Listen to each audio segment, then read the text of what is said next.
Live from the Hall of Justice, it's the Hateful Geeks. I am one of your many hosts, Phil, and with me today is Sweeney, Tim, and Andy, and we are going to be discussing a very controversial new film.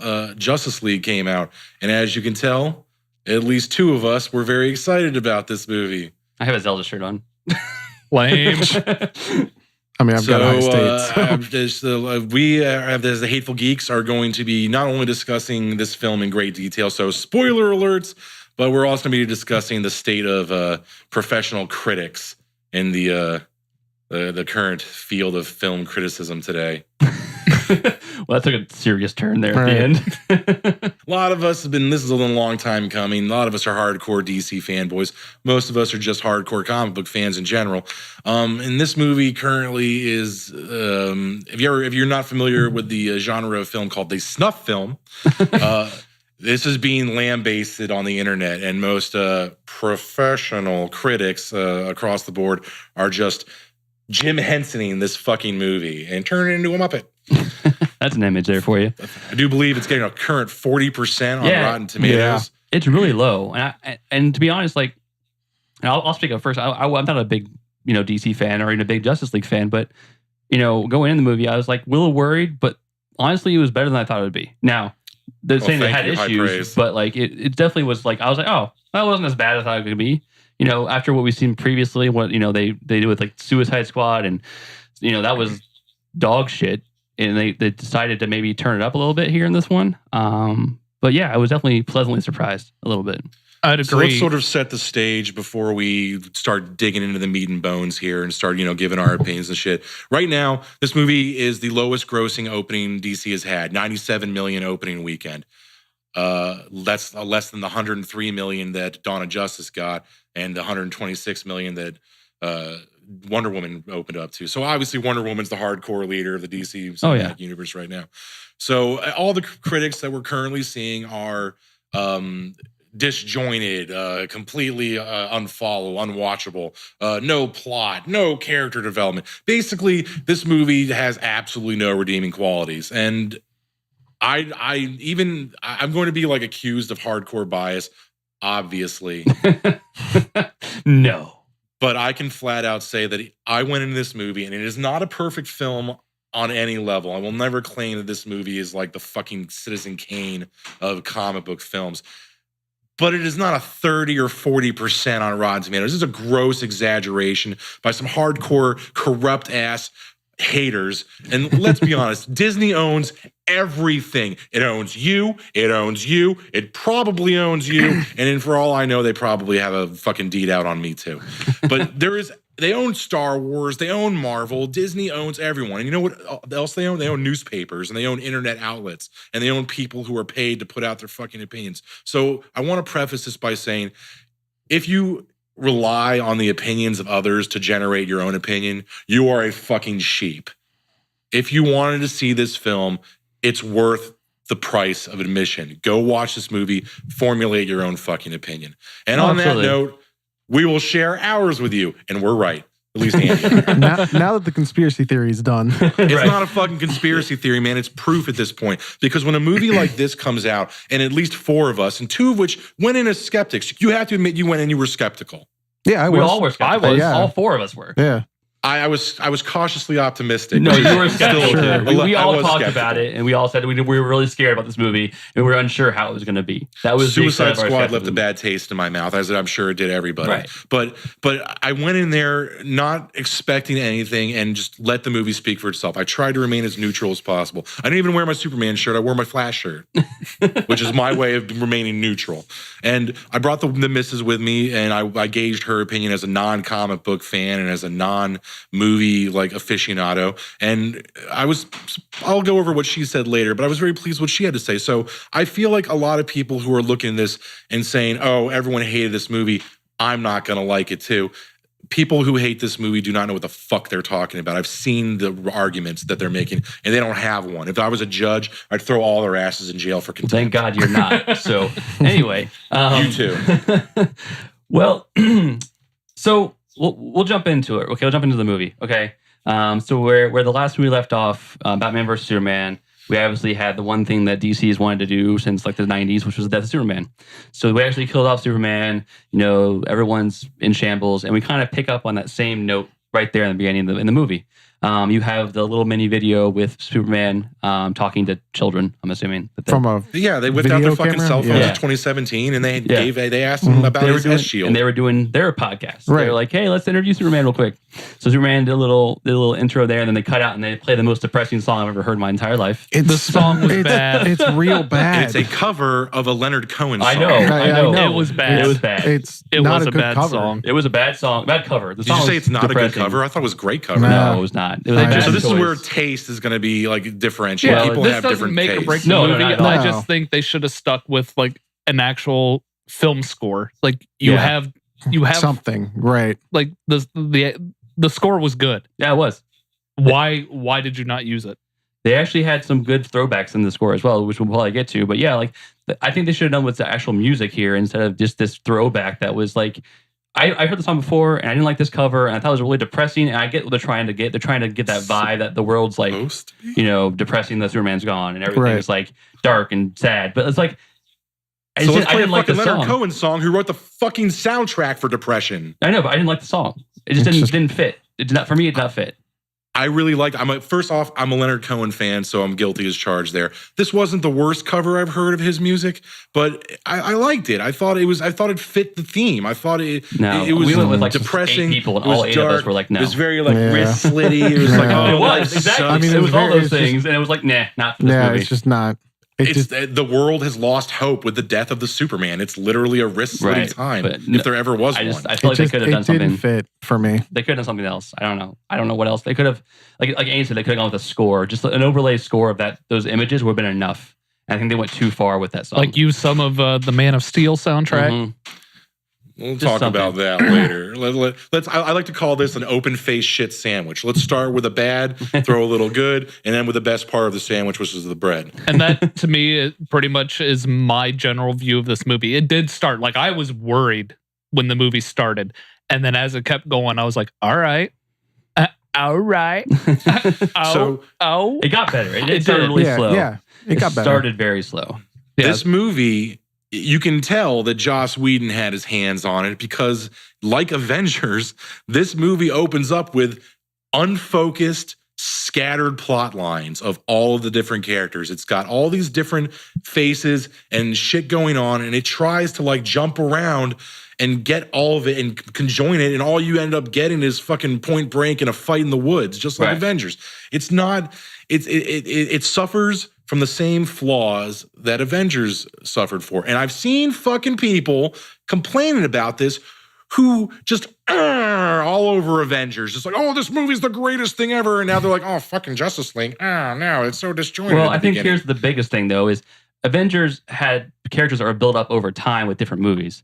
This one kind of threw them all together in an hour and a half movie, or a 2-hour movie, that you didn't have all the background you needed. I feel like they could have, for me, I just wish they would have spent. I would make the movie 2 hours because you need 30 minutes. Make it 2 hours and 60 minutes. I don't care because you need a background for half of the league. And I just wanted them to have more of this would have been character. somewhere that it would have benefited the film had we had a Flash and Aquaman movie. Yeah. Well, wait a minute now.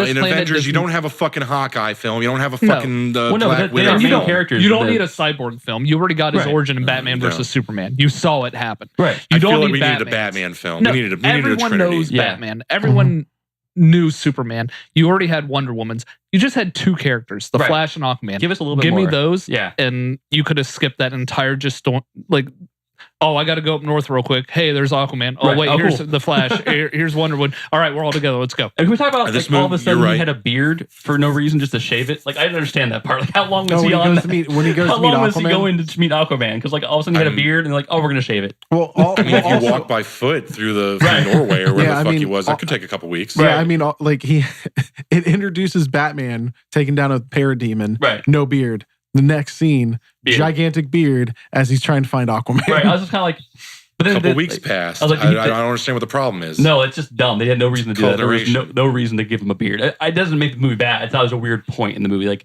it was a weird choice for me. And it was like, oh, let's give him a beard just to shave it on the plane while he's talking to Alfred. Like it was kind of one of those things. Like it was like, why? Why did they do that? This is the kind of shit we're going to be talking about tonight? Sure. Really?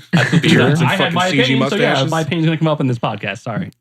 I mean, I'm just saying, like, if we're going to take a shit on something, can it be like, worth taking a shit on? It did not bother Like me Superman at all. CGI I didn't even notice until you guys just I know, now that's said what I'm something. saying. Like, but that's just saying things that I picked up. Like, I just was like, I thought it was odd. It wasn't like, oh, it makes it a terrible movie. It was like, I was like, oh, that's To different. me, Batman should always have like at least a 5 o'clock shadow because he's too busy. Which he normally Yeah, does. when the fuck is he going to shave, dude? Right. Yeah. Yeah. No, I agree. I'm just saying, like, for that one scene, it was like beard just to see him shave it. And I was kind of like, oh, okay, whatever. It was just kind of weird for me. And then, so yeah, you do get the whole Aquaman scene, which, Jason Momoa. Is that how you say his last name? Mm-hmm. Okay. Momoa. Jason Momoa. Momoa. Spelled I thought it was Momoa. Like Samoa, but Momoa. I guess. Okay. I thought it was If he wants Momoa. to say Momoa, that's Momoa. So I I don't think, care. Fucking Khal Drogo. yeah, so Yeah. I think, I told Andy this too, like, I didn't know what to expect from Aquaman. Like, I didn't know how they're going to play Aquaman. I didn't know what character he was going to be. But I like this version of Aquaman, like the drunk, like Oh, they made him a Oh, badass. badass. yeah, I like this drunk, like pretty much, surfer bro that just like doesn't He's give a a shit about biker, man. anything and just like fuck it, I'm just gonna save guys randomly and I'm gonna drink and I don't give a fuck. Like I was like, all right, I like this Aquaman. Who knew that Aquaman could be like one of the coolest fucking characters in the Justice League movie? Like Aquaman is like the most okay. They kind of like broke the the fourth wall on this one a little bit because even they were fucking with Aquaman. Like you talk to Fish, like they Yeah, were like right. Exactly. screwing with him. That's the thing you do, And- right? You do that, right? That's the thing, right? Thing. And Twice. Amber Heard They bring it as up Mira. twice. Yeah. Like, Yeah. But with you only the- see like a minute of her. I was like, oh, gonna get a little bit more of that. Like, Aquaman movie. Yeah. yeah, I want that though. And it was just like, so then let's go back to the plot of the movie. So obviously, Batman knows something's coming. Wonder Woman confirms that when she sees the light, the fire lit by her Amazonian women, that Steppenwolf has arrived. Like the invasion's here now, so that's why they're putting this whole team together. So we see this badass fight scene, which for me I loved.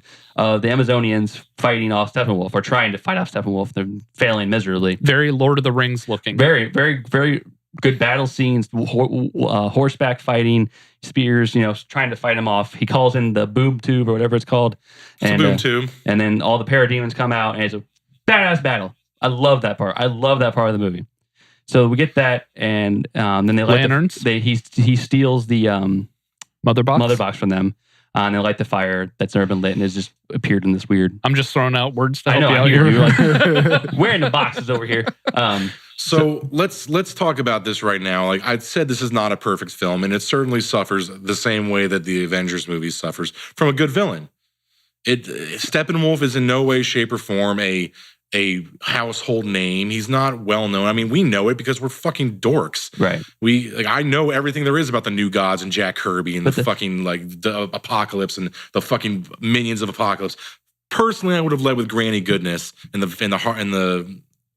Furies. But honestly, like I Or didn't mind him. Calabac. I didn't mind him as a villain at all in this movie. Like, yeah, he's not like a household name, but I didn't want to see Darkseid right now. I didn't want to see.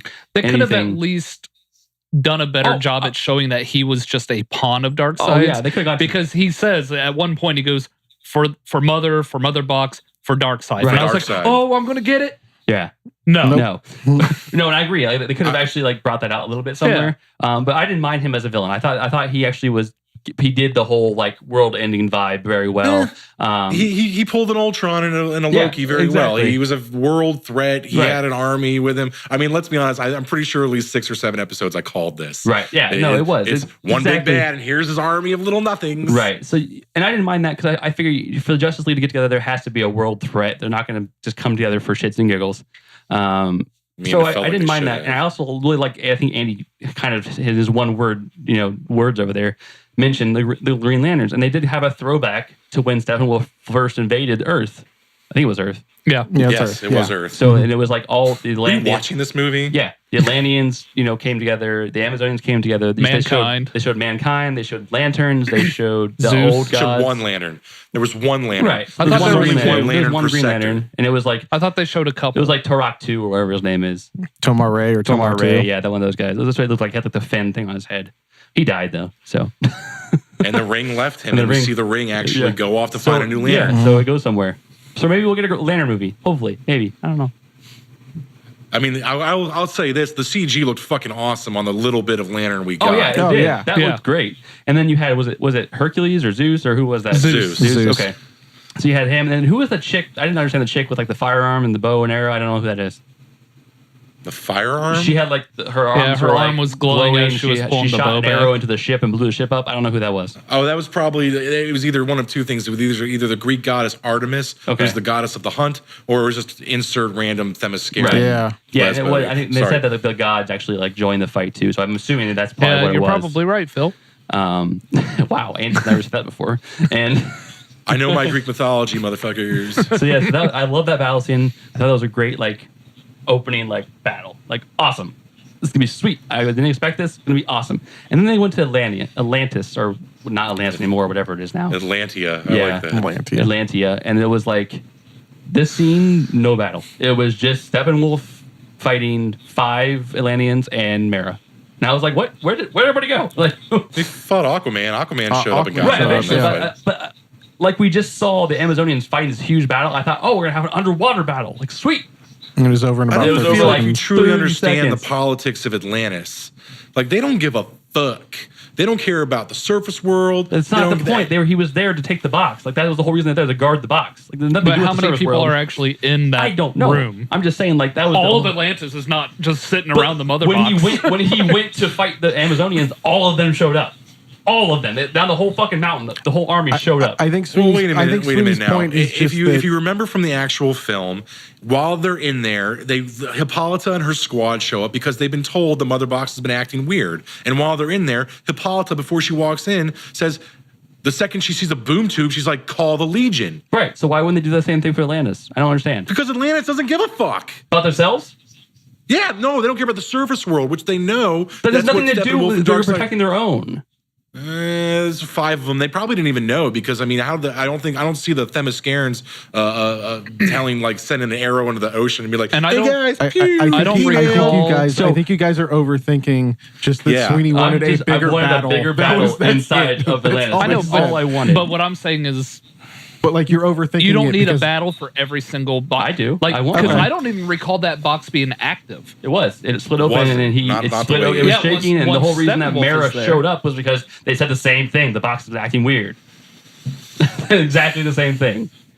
I think you're having. And then the whole premise of Aquaman, he can tell when the currents are bad. When you think that every Atlantean will be able to tell when the currents are bad and something's going to show up.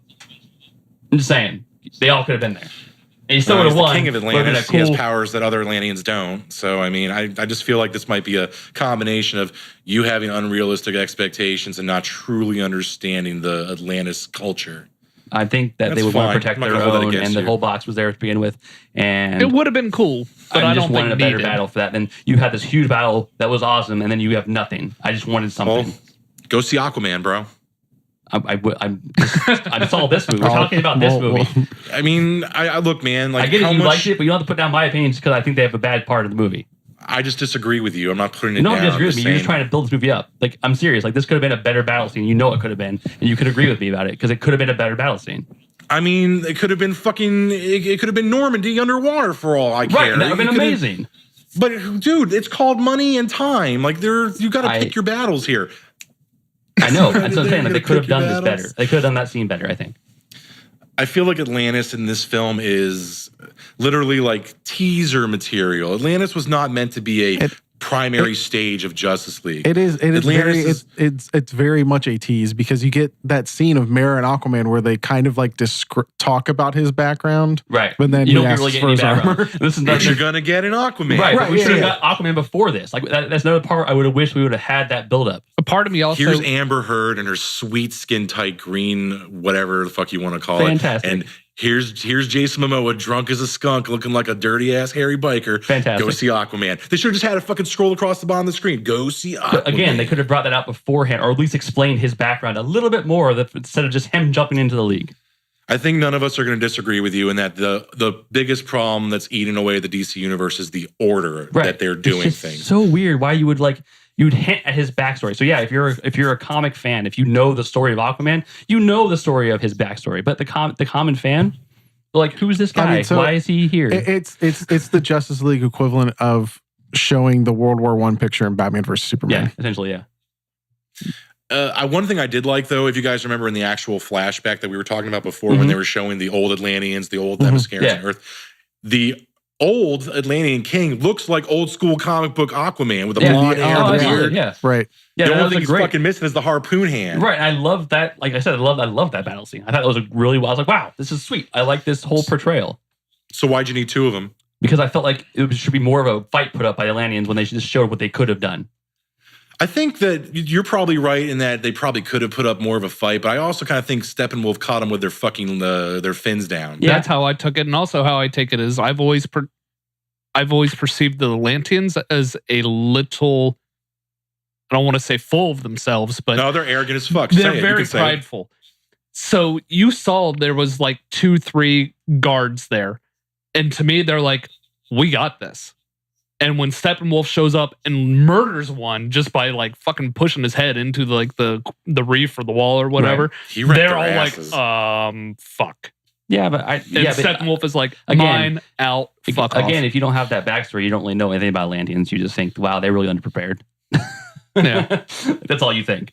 Like, wow, that was easier than it should be. Like that's easier than it should be. And then you're right. Like we do get that cool little scene with Mera and Aquaman. Yeah. Like, hey. Cool, they're gonna go into his backstory. Yeah, one of the things when I saw them together was like, they're gonna show how they talk underwater, which was one of the things that I was very interested in them doing. Even how they're gonna portray that in Aquaman, which they just made a air bubble. Yeah. Right, but like I didn't know if they were gonna do like, was it like telepathy? Right. Is it what which I I'd mean? be fine with. If they did like telepathy talking between them, cool. Yeah, that's fine. But yeah, they did a little dolphin echoes. Yeah, like whatever. Why are you rolling your eyes, Phil? No, I'm not rolling my eyes. I'm actually like that could work. Oh, okay. I think telepathy would be okay. Okay, it looked like you were rolling your eyes. I wouldn't mind. It was more like that might work. Because it would be expensive to try to do like the whole underwater and talking thing and do the whole CGI for that. Yeah. It really wouldn't make any sense from like a physics perspective, like talking while actually like breathing. The sound water wouldn't even like travel like It'd that. be muffled as fuck. You'd have to be like all up in your face. Like, blah, blah, blah, blah, blah, blah, blah. With like bubbles coming out. Right. So we kind of skipped over one of my first knee-jerk reaction gripes was before he even went back underwater when he tells Bruce Wayne to fuck off. Mm-hmm, He's like, no, I don't need you. He's Bruce Wayne. Yeah. But and Aquaman says, calls him, hey, Batman, right in front of fucking everybody. Everybody. Oh. And I get they speak fucking Swedish or some shit, but I don't think later translated in Swedish. And in the film, which we'll get to, they blurred out, hey, Clark. Hey, Kal-El. Oh, hey, yeah. Holy shit, do any of you know what a fucking secret identity is? Another problem with that scene I had as well is we get the little shirt taken off of, like they just want to show off his body. I get it. He's ripped. Cool. But he leaves his pants on. And some swimming pants. No, he's not swimming pants. They're just trousers. Like, if you're going to take the shirt off, take your pants off too. Like, give us some Aquaman ass. I don't care. Like, that makes no sense. Like, to have like pants on swimming. You and Hulk ass, Aquaman ass. Does it make sense to take a shirt off and not pants to go swimming? Like, come on. Look at it. Honestly, I felt like you should have been wearing like an actual like scuba diver or something. You could have had that or just go full nude. Like, you're just going to swim through the water. You don't need clothes. Give me the green and orange. I honestly didn't want to see any of that. So yeah. I mean, I didn't mind it. The man's beautiful. I can say it. I mean, he is my moon and stars. There you go. You're right. So then once Steppenwolf leaves with the mother box. The second mother box goes back to his Chernobyl lair. By the way, awesome fucking hideout. Like, if you're gonna hide anywhere, fucking nuclear fallout Russia, because nobody gives a shit. No one cares about them. So so they're there, and we kept getting this scene with that family that they're trying to like make us care about this family. It was like hit or miss, like with this little family. I was like, why do they keep? Like, I couldn't give two shits. Right? Yeah, but like, why do they keep doing? I think that's a Whedonism. Right? Like, here, we're gonna make you connect to this. Right. I mean, they're giving you like a human view of like what it's like to be a civilian in a fucking like. But it was like so like shattering. It was so jumping around a little bit. I was like, the one like funniest thing that the girl grabbed like the bug spray. Like, oh, okay, cool. That's kind of funny. Like, because they're bugs, but you know. I see what you did there. So we get the Chernobyl, lair, which I thought was again pretty sweet. And they go after the third one, which at this point we know, but based on the flashback, that man just buried it somewhere. They didn't that was like they're like everybody else guards theirs. Man's like, we're gonna bury it because man is corrupt. Right? Yeah. So they bury it, and I guess they find out that Cyborg's Labs dad, right? Was his dad? Yeah. Silas Stone. Silas Stone. There you go. He discovered it while digging the hole where the Doomsday was. Where he crashed the ship. I don't think that's the case. Okay, because it looked like it was all in that same lab. So I don't know if it was like they found it there or they found it somewhere and brought it there. I guess they did kind of build up Star Labs around the Kryptonian crash site, which is interesting choice. Right. I don't mind it. I mean, that's where all the technology is, the pre-Star Labs. But I don't think the mother box that they had that really described where Silas Stone. They never described where they got it from. Well, they talked about him, the accident that took his wife, and then his son got hurt as well, obviously, and they used the mother box to rebuild him. I don't think, but I mean, they don't really say where they found it. Humans buried in the fucking woods. Right. Good job, mankind, by the way. Buried in the fucking woods. But that was like ancient times. So that, again, that could be in modern day New York or whatever. So, some asshole building a fucking apartment complex found it. Right, exactly. It could be anywhere. Someone found it, brought it there. He made Cyborg. He built, which I thought was weird because when they showed the flashback of him building Cyborg, it was just his arm at first. And I was like, shouldn't there be like more? Like, I guess if he's that hurt, shouldn't it be like all around him? Also, this is one continuity thing that kind of bugged me, is that, please correct me if I'm wrong. I think that, I mean, go for it. I think that they described like the origin of Cyborg took place after the events of Batman versus Superman, but then we saw it happen in Batman versus Superman. Phil and I talked about this today. Right. He said the mother box did not become active until the death of Superman. Right, but I thought... But that means, like we were saying, that can mean like just that humming and like it becoming active on its own. Star Labs using like their own technology to activate the mother box temporarily to create Cyborg. That could have happened before. Okay. Yeah, I guess that kind of the mother box sense. itself still has that power and that energy by itself, but it didn't go into like fuck up the world mode until after Superman died and Steppenwolf was like, let's go. Right. Okay. Because I was thinking exactly what you were. I was like, wait a minute, how are you going to say it didn't become active until Superman died, but you became Superman or Cyborg before? Well, that, and you also get some weird continuity between those two movies anyway, because like the whole flashback dream vision scene. So here's me with the continuity issues. Let's once again, we need to establish this. It is not a dream. It is an alternate reality where Superman goes bad because his mother is killed, or Lois is killed. You can pick one. They never really go into that. Right. And Barry Allen goes back in time to warn Batman that and then shit needs to go. And that's why Batman makes the choice not to fucking... Yeah. So Barry Allen going back in time kickstarts a new timeline. Right. So we're going to get Flashpoint, I'm assuming, here soon, because Affleck wants out, so they're going to have to replace Batman anyway. But, so that's another thing with the continuity thing. I was like, Batman saw the Flash, right? And he saw the Flash warning him. Mm-hmm. And then he's like, well, where's the, like, who, like when he sees the suit, he doesn't realize that Barry kid he's after is actually the Flash. Like, he's like, still like questioning what his powers are. But you saw the suit in that. You saw his head. Well, you still saw the suit. Like, you could still see it. He's the best detective in the world. Like, come on, you put two and two together. But you're looking at like a black and white shitty like 7-Eleven footage. You're not going to know that he just moves faster. Not that footage. When he walks versus Superman, when he comes to Bruce. Right, he comes to Bruce, he sees the suit, and then when he walks into like where Barry Allen is, he doesn't realize he has powers. He doesn't realize his powers are the Flash yet. And he sees the suit. He's just staring at the suit. So you would think he'd put two and two together. Like, oh, you're that guy that came to me that one time and told me how to do this shit. Oh, well, I mean, for all he thought, that was a dream. True. I mean, but yeah, you can still say it. It's not a dream. You still be like, hey guys, I had this dream. I saw all these weird flying things, and they're here now. And then I saw this guy Batman in a suit. Isn't much of a share. I saw this guy in a suit, and he ran back, and then the suit's there. I'm just saying. I thought it was a little odd they didn't even like touch on it. I don't feel like Batman talks about his dreams with strangers. You know what I mean? Well, Alfred's not strange. I have some continuity issues. They're very minor, but I did have some issues.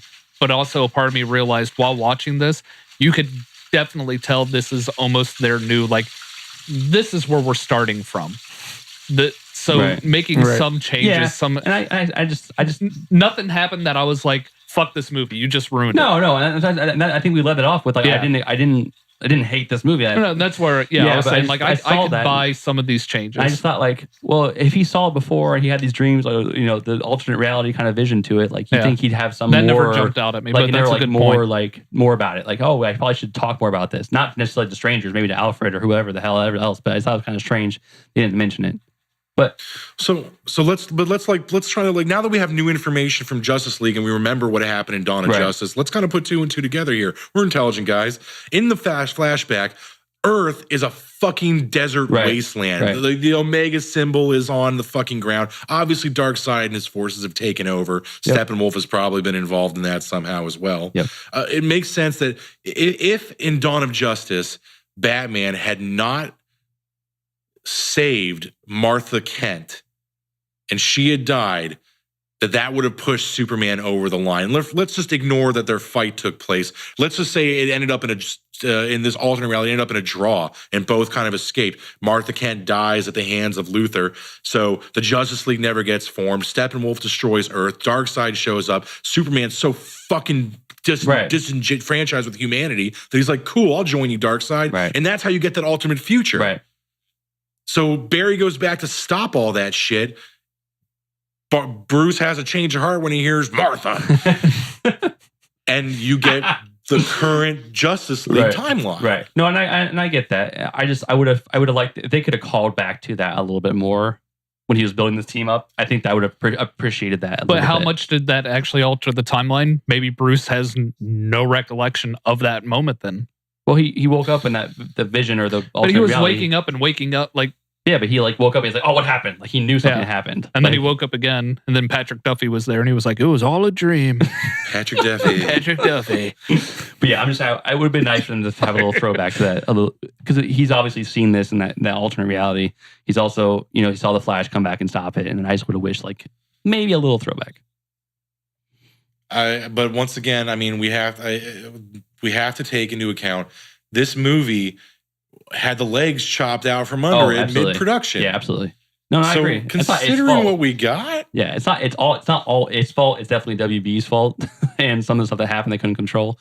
But definitely, I blame the kids who bullied Zack Snyder's daughter. Yeah, obviously Marvel fans. That really messed up a lot of the stuff. So then we saw the Cyborg's creation. And I actually liked the look of Cyborg. I heard some people kind of didn't like his look. I actually enjoyed it. I liked Cyborg more than I thought I would, because I didn't know how he was going to be in this film. And they gave early viewings of Cyborg were really shitty. I mean, we all agreed that he looked scrawny, really weird. He was completely different from this version than the first trailer. I'm not a big Cyborg fan, and I thought he was really good. Yeah, no, I thought it was pretty good. I thought he actually stole the show a little bit. Even his voice, where it was just kind of monotone and a little bit robot-y. Yeah, I dug it. And that line when Silas is talking to him, and he says, I've been not letting people know you're alive because I don't want them to think, that you have it backwards. Something, he's like, you don't want them to see the monster. You don't want them to see the monster. And he was like, no, not you. And he was like, oh, that's weird that you thought I was referring to me as the monster. That's a great line. Oh, it's a great line. I was like, take that, Dad. Right. Cyborg had quite a few. And they kind of show him discovering his abilities. He's almost evolving, because the mother box is a technology that is consistently moving, so it's evolving himself, and he's gaining these new abilities where he can I can pull up shit on my fingers now, what the hell, I can fly now, all of the stuff. I thought it was a really cool way to build up the character.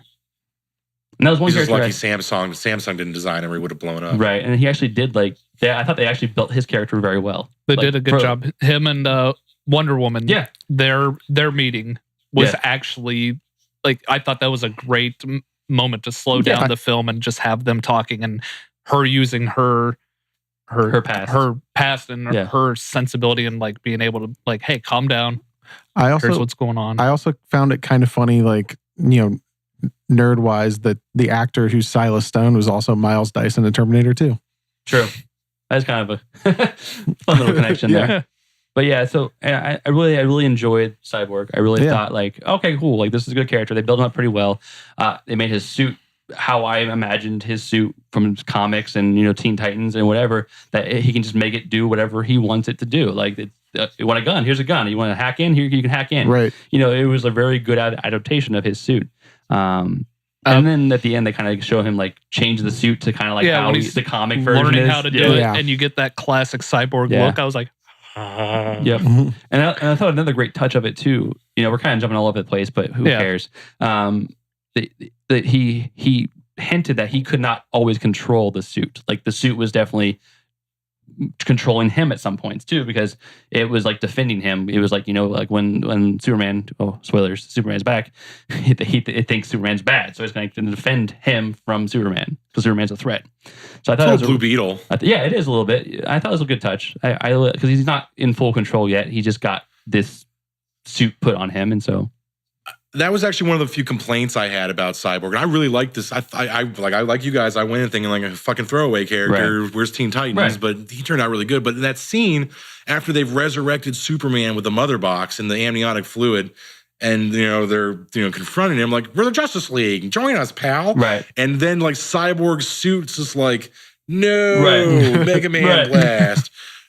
If his suit had his best interest at heart, his suit would have been like, calm down. don't hurt me. Right, exactly. Please. Well, but his suit's like, let's start a fight with a Kryptonian. Yeah, but that's the other thing too. So we've already built all the characters. Bruce finds Flash. He finds Aquaman. He finds the Cyborg. They all join in together. They go and get in a fight with Steppenwolf, and they realize, shit, this isn't going to work. They get in that big We fight. got to see that cool. What was the name of the Batman's new vehicle? The Nightcrawler, I think, wasn't it? The Nightcrawler. Yeah, It looked like the Scuttler from Lego Batman. Yeah, it did. Yeah. So you get the good fight with them, all of them together. You see Flash. Although my one complaint about the Flash is like, they're like, well, how can we foil the Flash? Oh, let's trip him over and over again. Like that was the only like thing that ever happened was him just getting tripped. To me, I kind of like that. This is a young, untested Barry Allen. Absolutely. He's still I brand just new. thought they could find another. Like they did it like 4 times. Like, can you like find just another hiccup, like something else, not just the tripping? So I want to discuss the scene since we're kind of already getting towards the resurrection of Superman. Yeah, So yeah. when they're sitting around, this to me is kind of my moment of when I was like, all right, I'm starting to really, really like the League, the characters, the chemistry that they have, the dynamics. So they're in this warehouse. Was I believe in the Batcave? Yeah, it was because Batcave. they come in and That's when Barry's just zipping all over the And place, I just love like that in part. awe. I thought that was awesome. Yeah. Like, that's how the Flash should be. Like, oh, I'm gonna go all over the place. Whee! So they're starting to understand the power that is the mother box. Mhm. And Bruce is like, you know what? Why don't we use this? And the only thing that I could think of right now is we utilize this power and bring Clark back. Yeah. And all of their initial reactions are like, no, this is a bad idea. Yeah. And Wonder Woman is the first one to really speak up and be like, no, like we're not doing this. We can't do this. And Bruce decides to pull out the old, where have you been? Right. You've literally for the last almost century been moping over your dead boyfriend. And she gut punches him. Right. And he tries to play it off. Yeah. And I'm sitting there. And then the Flash comes with his line of, you do realize if she kills you, we're going to cover for her. Yeah.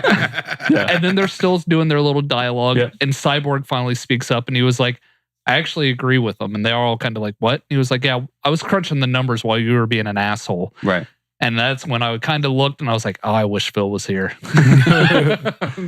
No, and I agree. Like that was, I thought they built up that section of the movie very well. They had like we coming to Jesus moment. Like, okay, we got to do something else because this is not working. I'm sorry. That what moment? Coming to Jesus moment.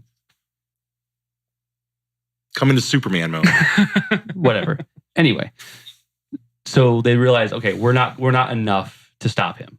And Aquaman's like blunt about it half the time. He's like still this drunk, like we're all gonna fucking die. Like, Yeah. That was another, you could tell, very probably Whedon moment when Aquaman is sitting on the lasso of truth. That was a Whedon moment. And That he was was like, definitely a Whedon moment. we're Yeah. going to die. You're so brand new. You don't know what you're doing. You're new. You don't know That what was- you're doing. You're hot. That was I don't it want was to die. it was way too comedic to be Zack Snyder. Yeah. It Oh, was, yeah, absolutely. It was very, I thought that was funny too because I was like, oh, it was a great moment to Yeah. kind of break that tension up of, all right, we Right. got to go do this. And Right. so yeah, they just For a minute there, Tim, I thought you were going to say that it was too comedic, period. And then I was going to be like, you fucking like Thor. no, and I think they did. They kind of flipped the script over from Batman vs Superman, which was so dark and dreary, and the world's just a terrible place. And now this one has a lot of comedic value to it. And I They think they found a really great balance this Yeah. time. Yeah, Like I think this they was did. unlike their early shit where it's, I mean, Dawn of Justice is a dark film and Man of Steel is amazing movie, but very somber Right. and parts. Absolutely. It's not very, there's no Yeah, comedy. for sure. But this movie had The Flash. Right. Which The another Flash thing that was amazing. the other thing that kind of bothered me a little does not make the movie bad at any means, but it bothered me just a little bit based upon what I know about the relationship between the Flash and Batman, which they're supposed to have like this, like Batman's like, he's like, oh, you're the one person I always can talk to because you get me, like you understand like our detective minds. We talk about shit, talk about science, all this stuff. They respect each other. Yeah. But he's so in this movie they made him so young. I felt it was more like a mentor, like it was kind of like a Spider-Man Tony Stark moment there. I thought, man, why can't they just make either Batman younger, just a little bit younger, so it makes a little bit more sense? It just felt like it was like they're too far apart for that ever to be a thing. I feel like this is a moment where like it's just a matter of timing. So we obviously see a young, untested Barry Allen. Yeah. He's got no direction in life. His dad, Tim, do you know that actor? Because I've seen him in other shit. It's Billy Crudup. It's Billy Crudup. Yeah, he Dr. Manhattan. Yep. Yeah.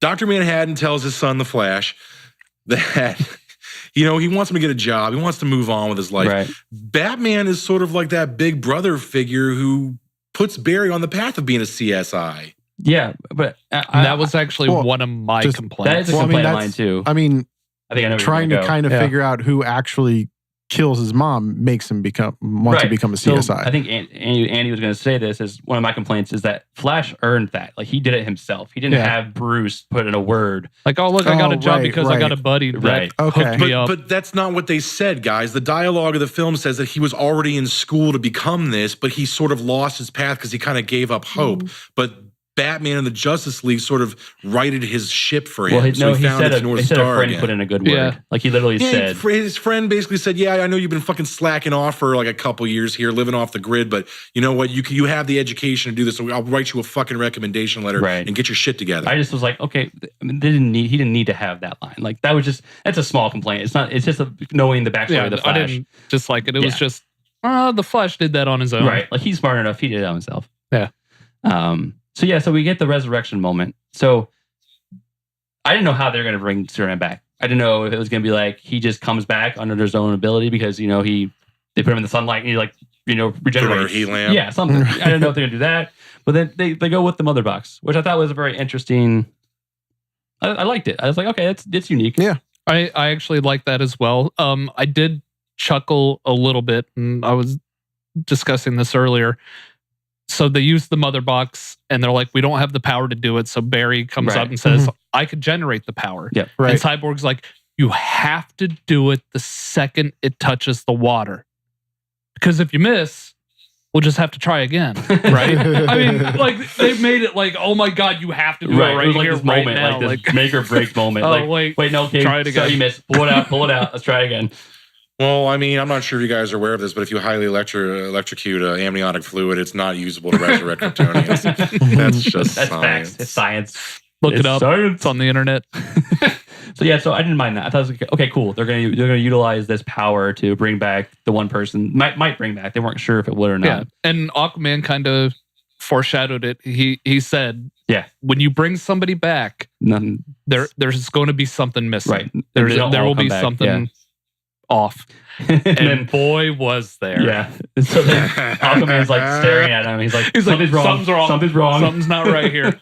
And that's when. So this was probably my favorite part of the fucking movie. Yeah, I mean, this is my favorite part of the movie. Superman came back like he came back from a Lazarus pit. Oh yeah. Yes. And like you said, he goes crazy. Well, not crazy, but he just doesn't know who he is. My favorite part of that whole thing is when he's choking Wonder Woman and Aquaman, I think. Yes. And then Flash is running, and you just see his head just looks turn. at the Flash. That was great. That was great. Ezra Miller, his facial expressions he was throughout the entire film. Kudos to him for his acting ability because he did. Like you saw that moment when he saw Clark's eyes look over at him, and his then facial expression was, "Oh shit!" I was in the theater, and I shit you not, I was like, "No." So you get Superman resurrected, and you see him kind of going through like the when he's fighting Zod. When Zod first got the yellow sun, all the different you could see through everything. It was like all his powers are going crazy. Like what the fuck? Like he's just getting his powers. Yeah, the first it's like, time. what the fuck's going on? I don't understand this. And then he kind of gets under control a little bit. And then that's when you have the cyborg suit go crazy a little bit, and Cyborg tells Aquaman to cool his heart rate or something like that. Aquaman's like, what? Fucking stop. I kind of got the impression he was intentionally scanning them to figure out what they were. Well, or who they were. It was kind of like after a minute, but at first it kind of went haywire for a second. You could tell he wasn't really controlling it. Because I think that he kind of winces in pain a little bit. Looks like something's a little off, and then he's like regaining all this stuff. And something that I actually enjoyed, like the subtle changes to this Superman as opposed to Man of Steel and Batman versus Superman. They didn't say Martha? His suit. So when he's in it, you get the bright blue, the bright reds, the bright he looked bright. It looked really good. Right. And the other thing was he used more than just heat vision. Yeah. You got a bigger array of his powers. Yeah. And I was like, yes. Right. But yeah, so then in that scene, I think it was really cool because like you have him fighting, Wonder Woman, who kind of matches him a little bit on power. Not fully, obviously, but she's going toe-to-toe with him. Aquaman, I thought he'd be stronger. Like, I thought he'd be a little bit more powerful. But they were in the ocean. Yeah. I think I was like, okay, whatever. It's believable. He's powerful, but he's not going to stand up to a Kryptonian. No. He's definitely not a god, or demigod or whatever she is. I don't know what they make her. That's the only way she's able to even take a blow from him. But I thought it was really odd was the choice of like back and forth with headbutting. I was like, one headbutt, another headbutt. Oh, flying headbutt. I was like, random. And I think the League did the best they could with what they had. Right. Let's be honest. Oh, absolutely.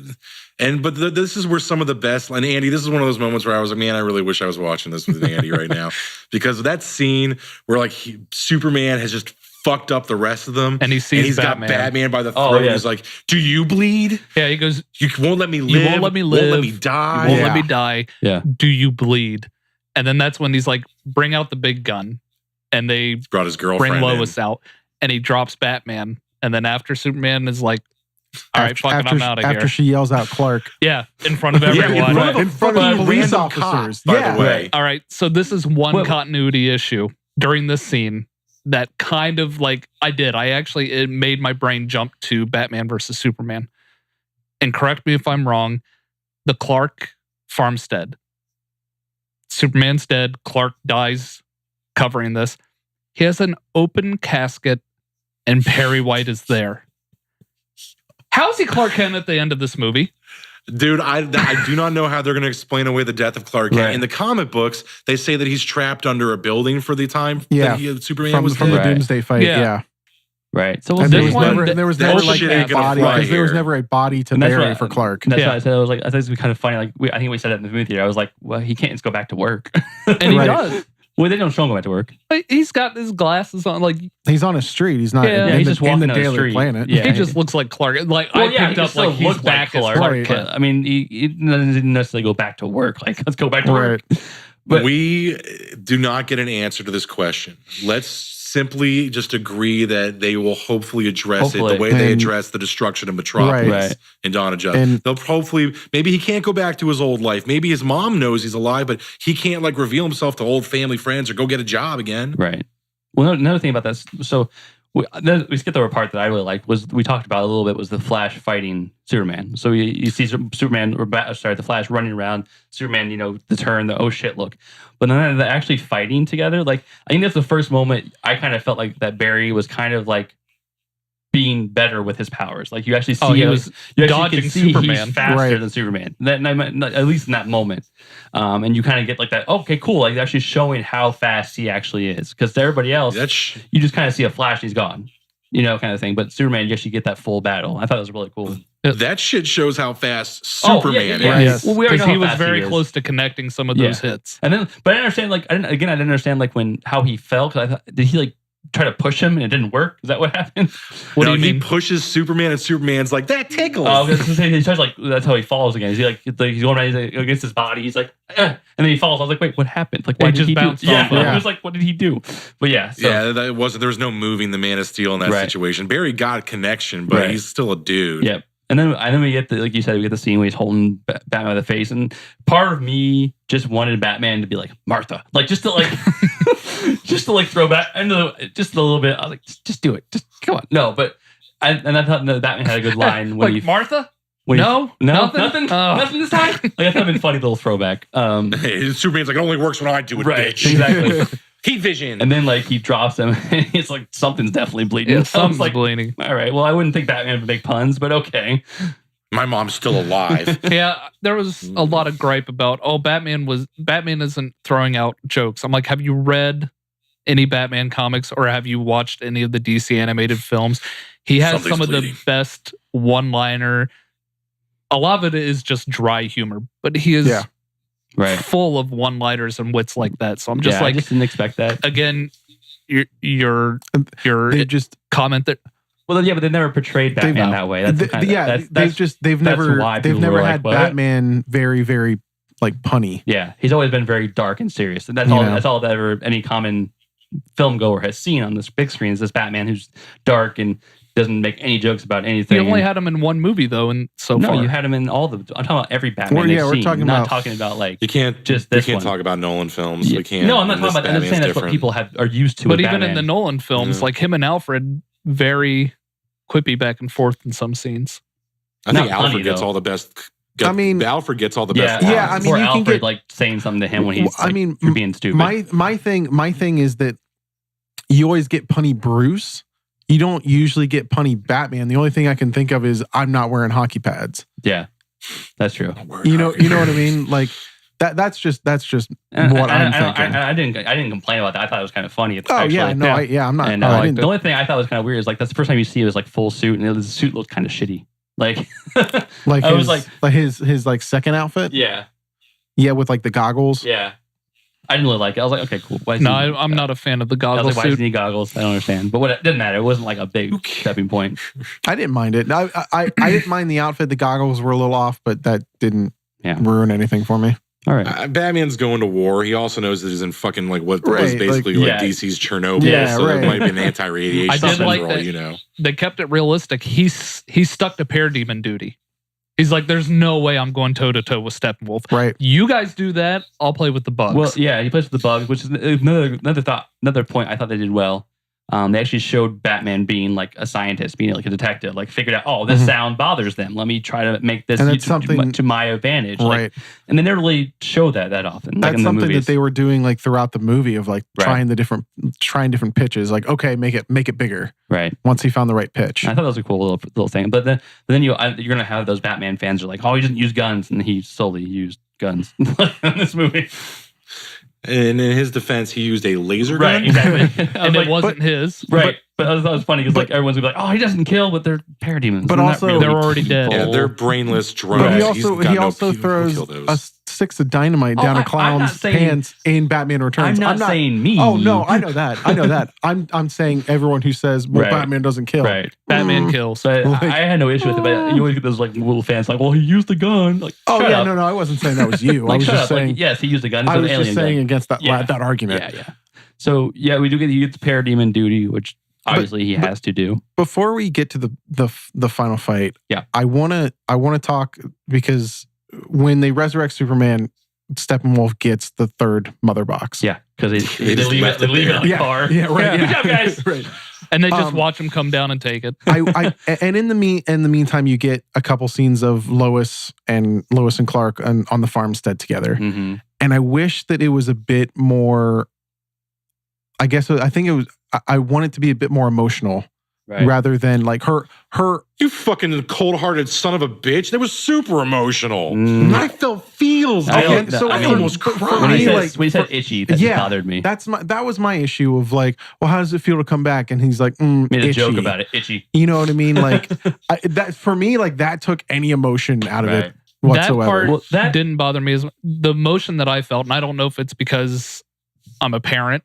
Yeah. But when his mother shows up and Yeah, I she mean, that is was- like, I Is- cried. like, I'm no, not that gonna was lie, I fine, cried. but I wanted more emotion between Lois and Clark. Well, I guess. Yeah, I wanted more emotion there. And then I don't know if it's just me, but I said this in the movie, and some of the people that were there agreed with me too. He had a weird fucking accent when he said "ma." It was just weird. Like, it just blew me off. And I was like, what the fuck? No. Like, and No, I you said did it afterwards, not. and nobody else. I don't think your I felt- friends Nobody heard else it, heard No, this. his friends did, not Yeah, you. yeah, We I- talked about it afterwards, and they heard it too. It's just something was weird. Like, really Then weird. you all have like dyslexic hearing. I don't know what to tell you. If that's No, a I'm thing. telling you, something was weird. No, I didn't You're focus you're on the it. first person I've heard that's actually said this theory, and I didn't hear it. My wife didn't hear it. Well, the the guys fucking people talked in to my after theory we didn't heard it. complain That's about all. it. I know a couple of my friends did catch it. I did not catch it myself. Not saying you're wrong or not saying you're crazy. I'm just saying I did not catch No, it. he's literally saying you're wrong and No, I crazy. really, I heard it, and I'll watch it again to make sure. But it was just something right when he said it, and I was like, "Wait, does he have a southern drawl?" Like, I didn't understand like dude. what it was. I'm from DC, man, and even now and then, which is in North Virginia, and even now and then, I get like a fucking drawl with like random Yeah. words. It happens. Like, I say Washington, and it's not certainly not how that fucking word's probably pronounced. Right? No, I'm just saying like. So it happens. Oh, I know it happened. I'm just saying, like in that scene when he said it, it completely, like, for me, it completely took everything out. I was like, "What just happened? Like, what did I just watch?" Like, and that's just. Well, you just saying fucking Goodwill Hunting that shouldn't be like mad. Mad. I felt it from the parents' perspective. Like, she's walking up and seeing her son, who she buried, Right. and to see him back to life, and you just felt like I didn't feel anything. I felt it, and I was like, "Oh shit, the feels." My mom died a couple years ago, so this scene had a pretty heavy weight for me. Yeah. I felt And I felt some pretty strong feels watching. Yeah, this and I scene. think it should have a lot of. For me, for some reason, I don't know if I just didn't connect to it or what, or if it was just I me just being think- a cold-hearted bitch. I don't know. Yeah, I But- just think the joke took me out of the scene. Something I didn't get the full immersion maybe- that I maybe wanted. She in that asked scene. him a question about what it's like to come back to life, and his answer was like itchy. Maybe because Like, maybe it's because I came back. Maybe to life. because for me the joke didn't land for me and it just took me out of it. I Like, didn't think it was a joke. He was just trying to explain how uncomfortable. Right, like, I it took it just as a I don't joke, see. like- I took it as a Yeah, joke. I didn't yeah. take it as a joke. He was just like, he didn't know how to, like, how do you explain it? Like, Right, I know. Yeah, oh, I it's know. like I know nobody why he properly did it. explained I it to think they somebody. just made a bad choice of words. They could have. Right. He could have been like, you could have just said, "I don't really know. It just feels awkward." Like Right. something like that. You know what I mean? Like like not everything's there yet, or you know what I mean? Like something other than itchy. Something. Else. And maybe it was just the delivery of the line too, just made it come across as a joke could have that, just said that something else. didn't land. something that did land for me.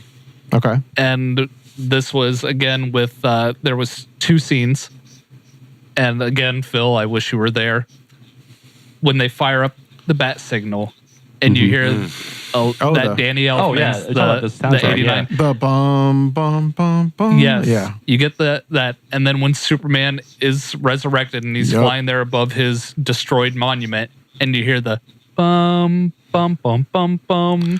Oh, goosebumps! I was like, yes, I heard it- I heard it at- I am a soundtrack geek. I heard it at the end. Loved Yeah, it. I thought that was Yeah, great. I don't remember hearing it during the resurrection scene. It is but during the resurrection. I remember it and at more the- prominent at the at end. the Also, end, yeah. No, that's a great touch. I thought that was a They've great thing. sampled the soundtracks of these movies twice. The one was when they did the bat signal, the one during the resurrection, and then twice for both characters during the fight in Chernobyl at the Yeah. end. When Batman's busting through in the Batmobile, they've got the Yeah. Well, I think they also sampled Wonder Woman's in the beginning in the bank robbery. Yeah, they did. When Her she little- busts open the doors, that I hear same the song. Yeah, that same song they had. In I her was movie. a little surprised they didn't use much of her theme because I like her theme. Yeah. And they used it, during the bank robbery. Mm-hmm. The bank robber leader guy is Bruce Bolton Yeah. with Khal Drogo, and Steppenwolf is played by Mance Rayder. Can we get a little more Game of Thrones people thrown into this All of them. movie? Just throw them in there. Well, there's so many Tywin actors. Lannister can play Darkseid. Yeah. But yeah, so I did like that. Those are really good Jon Snow's touches Nightwing. of the soundtrack. I really did Yeah. appreciate that. So yeah, we get to that final. How the fuck did they get the money for that though, man? Like Maybe because they didn't use that because much of it. Maybe they could. The money Wouldn't for what? Warner Brothers still own those rights? Yeah. Do they? Yeah, I believe they do. the- Why for their did they soundtrack? choose to not do that in the earlier films? Because they wanted to distance themselves Yeah. from it. And it sounds like finally they're just like, embrace it. Yeah. yeah, That they fucking should. stop. Even Danny Elfman was just like, F that. Yeah. Right. I mean, using- it's- they're classic. They're 89 classic Batman songs. is yeah. like the classic Batman. Like, you Yeah. don't think of any other Batman like no, at they're all. classic scores. Like I'm going to use them. Right. Yeah. Yeah, it's in my head right now.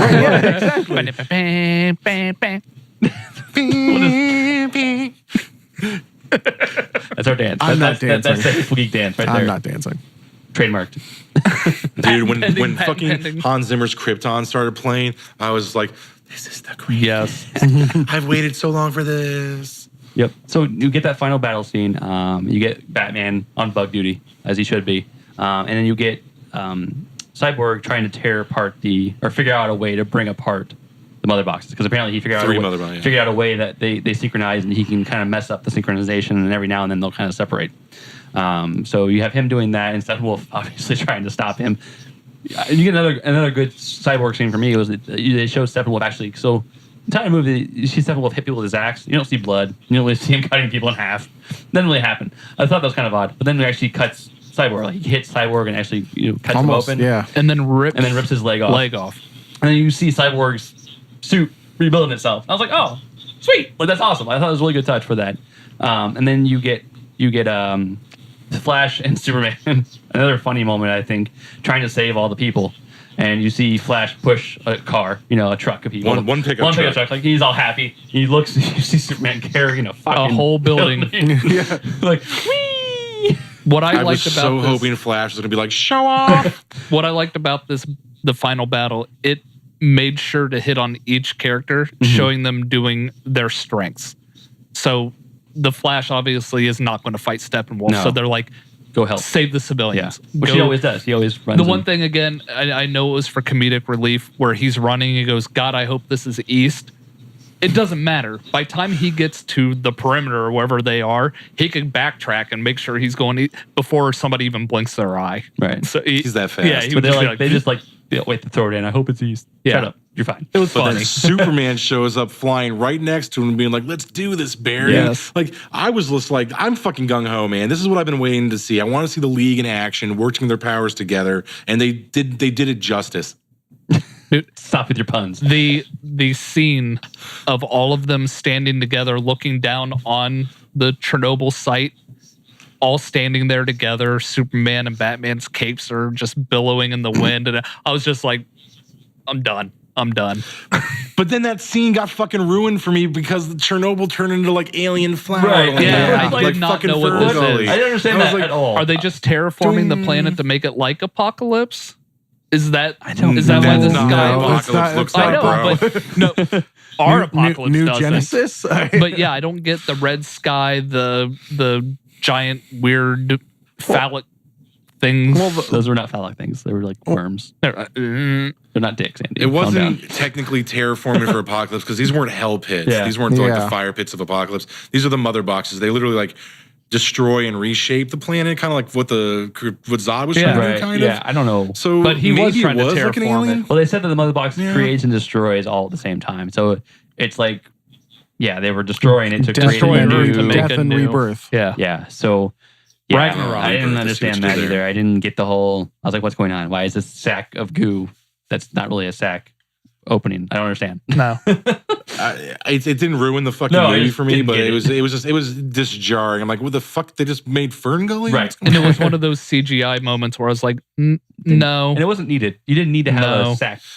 over the leave planet. shitty Eastern Russia, right. the Just shitty leave it Eastern shitty Russia. and see Steppenwolf. The pits coming out, or with the black they did before when they showed the black pits coming out where he was on the planet before. Do that. Don't do this weird bubble thing. I don't know. We didn't talk about. I mean, we kind of glossed. We talked a little bit about it, but during that fight scene though against Steppenwolf, like Andy said, we finally got to see Ice Breath, Oh yeah. and that fucked Steppenwolf up. Well, you get to see Wonder Woman again to her strength going toe to toe because she is a god killer. So she's going toe to toe with Steppenwolf, trying to keep him busy while everybody else is doing their shit. And then Superman has to go help. Then he comes back, and then you do get that scene when they work together. And you don't.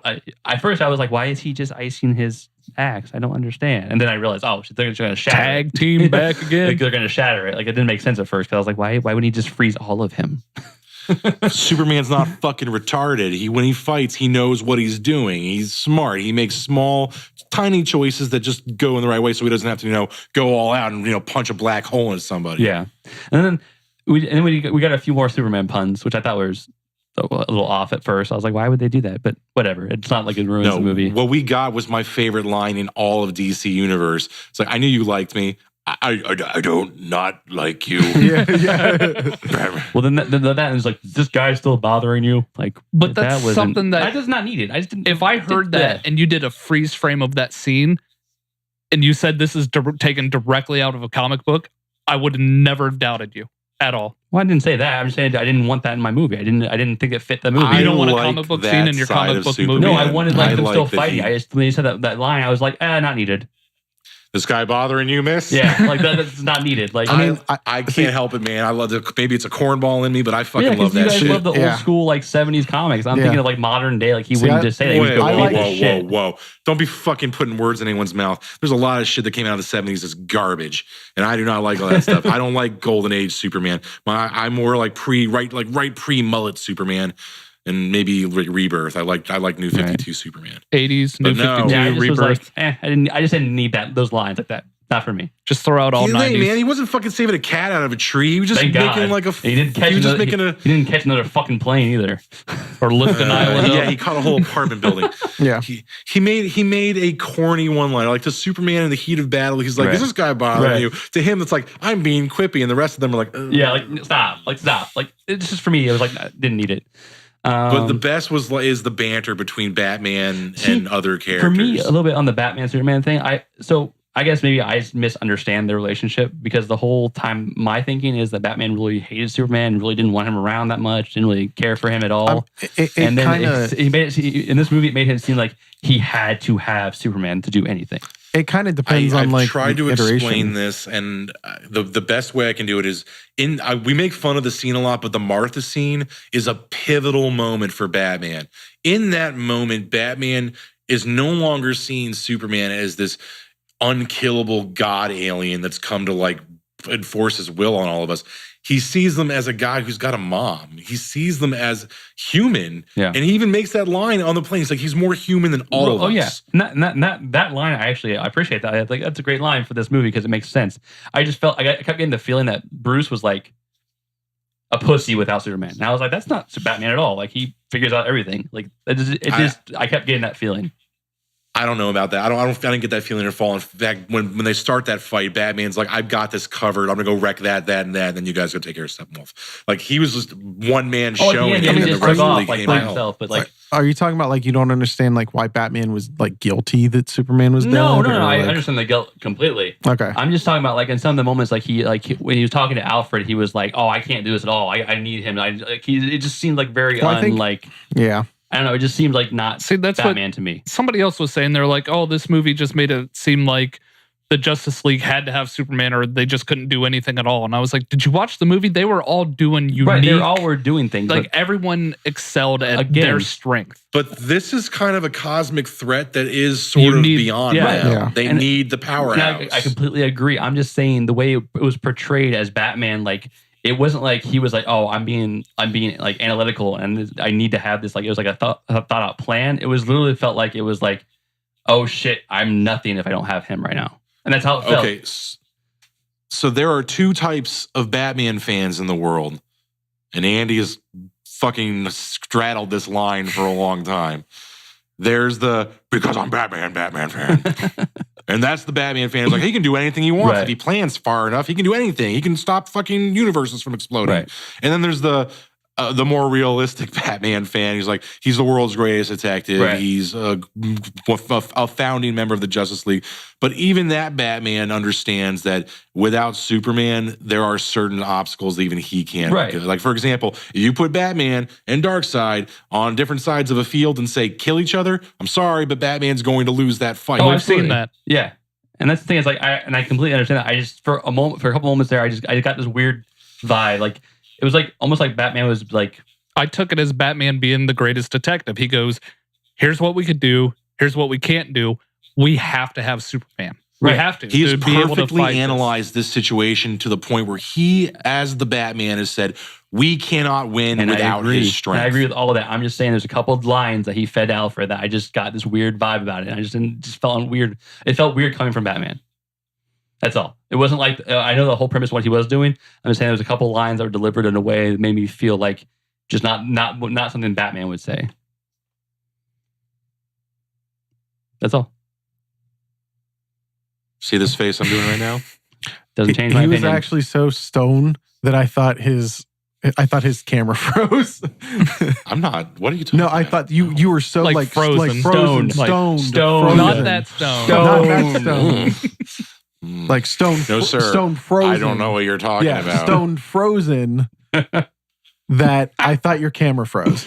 No. Yeah, well, I definitely had like a what the fuck moment. Yeah. Like what would Batman is? I'm with Andy on this one. I feel like this is a matter of like the Batman not being a pussy per se, because the Batman can never be a pussy. Even I will say that the Batman cannot be. And that's a what pussy. I agree with too. I'm just saying in those moments, that's what I felt. Like, And that's they just even the vibe. started his opening scene being a detective. He finds some random cat burglar that it felt like they've actually had interactions before, because this burglar was just like, after it was all said and done, just like, oh, so what's going on? I'm gonna stop making the points because you guys are talking about random stuff around the point anyway. It's over. Because I Don't didn't move on. get your point. Right. It's just- Because you're talking about different scenes. I'm talking about one scene specifically with Alfred and the plane when they're talking. That's it. I understand what you're saying. You're talking about the dialogue between him and Right. Alfred when he was kind of like showing like I don't want to say a weak side, but I think that what you took as Batman sort of saying like I'm weak or I'm not capable of this is more of him saying. It's really a matter of Batman saying, like, I have done the fucking, like when Cyborg says, well, you were being an asshole, I ran the numbers. Well, Batman ran the numbers too. And I can appreciate that. That's how it came. If they would have said something like that, just the way it came across to me was not that. It was not that part of Batman. I can understand why you got that impression. I could see that. But I thought, to me, it's really a matter of Batman in this whole movie has, and you know what? I appreciate the Batman for what he's capable of doing, considering like they even like show like he's fucking hurt after that. A lot of the stuff they went through. Yeah. Like even Wonder Woman walks in on him, he's like bruised to fucking bad. Yeah, there's definitely internal bleeding. Yeah, she there. puts his shoulder back in. Right. Yeah, she has to like literally like reset his fucking shoulder, like Lethal Weapon style. so I'm Getting seeing too this old for this Batman, shit. and all I'm thinking to myself is like, here's a Batman who's actually so fucking smart that he's actually capable of recognizing where he's not capable, which is unheard of for most Batman fans who are like, he's Batman, he can do anything. He's got something in his utility belt that'll kill all of Apocalypse. He just goes, bam, he's done. He thought about it. Like, I hate that shit. That's the Batman that They should pisses have me brought off. that Batman That's out. Like, that's the Batman fan that pisses me off. This is a Batman that I like because this is a Batman that wants to be part of a team. And granted, even in the comic books, Batman's kind of like stoic about even joining the Justice League because he sees like a whole team of WMDs that could fuck up Earth if they chose. But this is an altruistic squad that Superman helped teach him is possible. He gave him hope that a team can have good intentions with that kind of power. Personally, I think that's bullshit. If I had those abilities, the Earth would be mine. well, and I think we all agree this movie should have been longer, and it was longer before it got cut down. Yeah. Like by like 40 minutes. And I think a lot of the stuff we're talking about, we all know because we're fans of the characters. We know all the stuff, so we can put it to the character. If they were to just put it in the movie, we wouldn't have to do this argument. It would literally be on film for you to see. So what's the one thing from the trailer that all of us debated about? It's whoever shows up. He told me Alfred you would come. Yeah. was not in the movie at all. Not even in the film. Oh, I forgot about that. Yeah. Also, I think like a touching moment that you were saying with Lois and Superman on the farmstead. It was like a dream. When he goes, is that a yes? Right. And she's like, what? The ring. Yeah. The ring's on your finger. And then she Not wakes in the up movie. like a dream. Like Well, that was just waking really up smart scene was editing. in the film. But they didn't even like, okay. She woke up and was rubbing the pillow. Yeah, and, but they didn't. but Did they that have whole the, like that's a yes. talk, They didn't yeah, have that. wasn't in there. Yeah. No, yeah, he says that. He says, I'll take that as a yes. The ring. But in the preview, they re-edited it to make it look But I like don't she remember was him saying dreaming that. and He woke didn't up. say that in the movie. He didn't say that to her. Yeah, he did. I don't think he did. I don't recall that. Yeah, he did. I shit you not, he said that. He said it. They had the whole, it was a long conversation. It was definitely more fleshed out than what you see in the fucking preview. But he says that. He says that. I'll take that as a yes. He did. Fuck you. Go see it again. I don't remember it. I don't I either. don't care if you don't remember it. None I of us do. here It remember happened. it. So I don't, yeah. How many of you were like sober We when you were all- watching all this All of movie? us. were you sober? Of course I wasn't. I had to be. I'm in fucking Indiana. Are you kidding me? So They don't even sell liquor here mother on boxes Sunday. are separated. They destroy What did they Steppenwolf's do with the other boxes? weapon, and he starts in to the ground, realize that he's being defeated. The parademons now sense his fear. They turn on him. And then what I gathered from it is Darkseid is like, you're losing.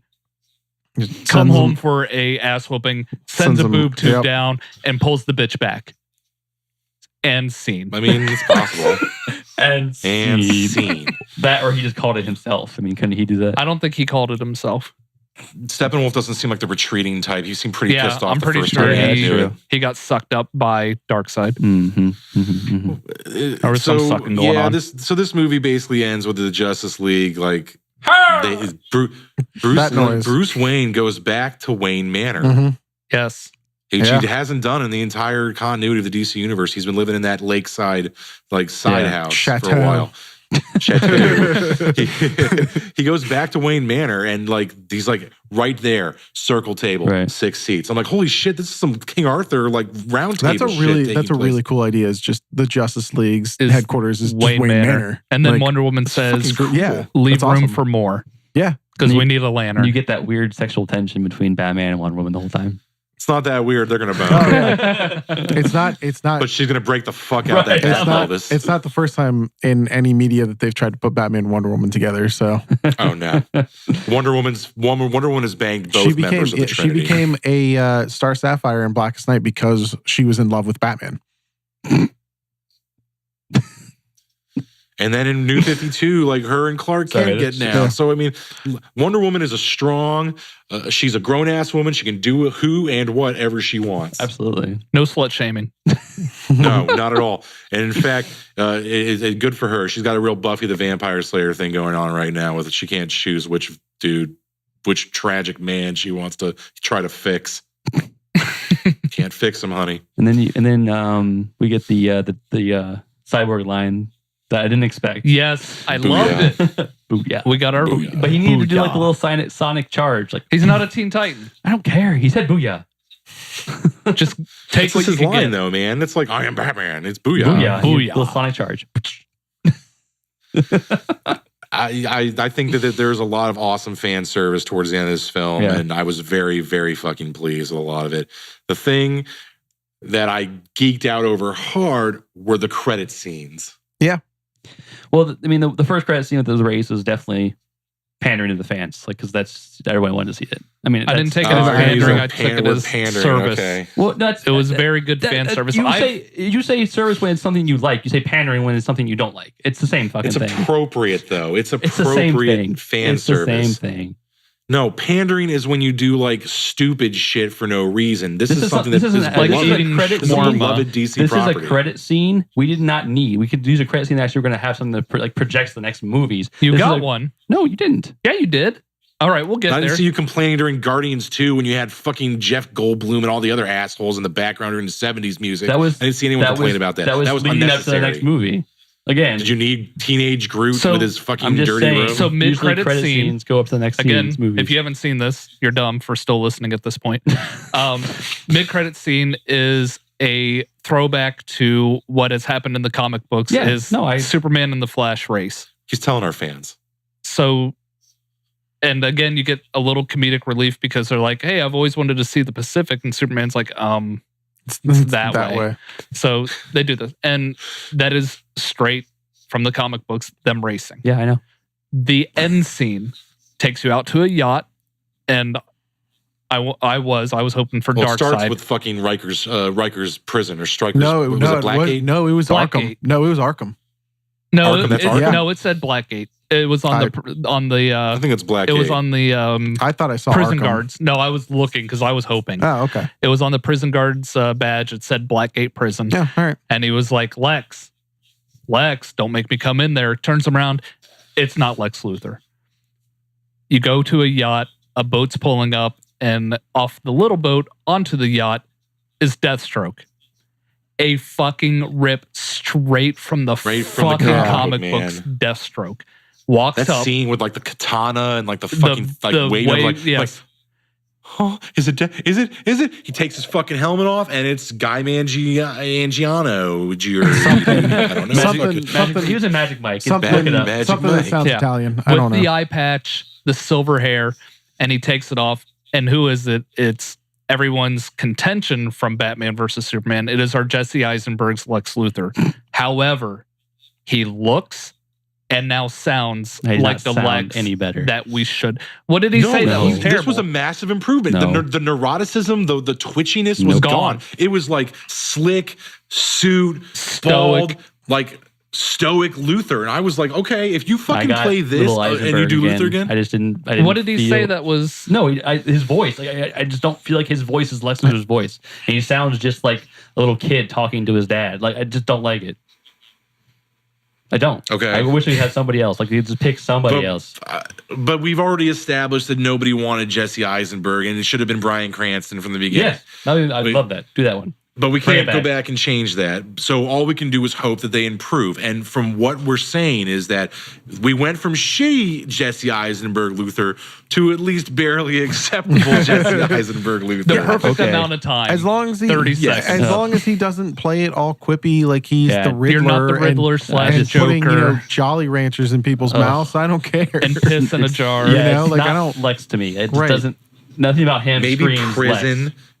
did him some good. Prison, maybe, when you become somebody's luggage in prison, a lot of shit can change for you, man. So for all you know, like, he did a little time and went a little crazy thanks to the mother box and the fucking Kryptonian shit. Which they never showed. Face of Darkseid. Yeah. But that is in the your director's scene cut.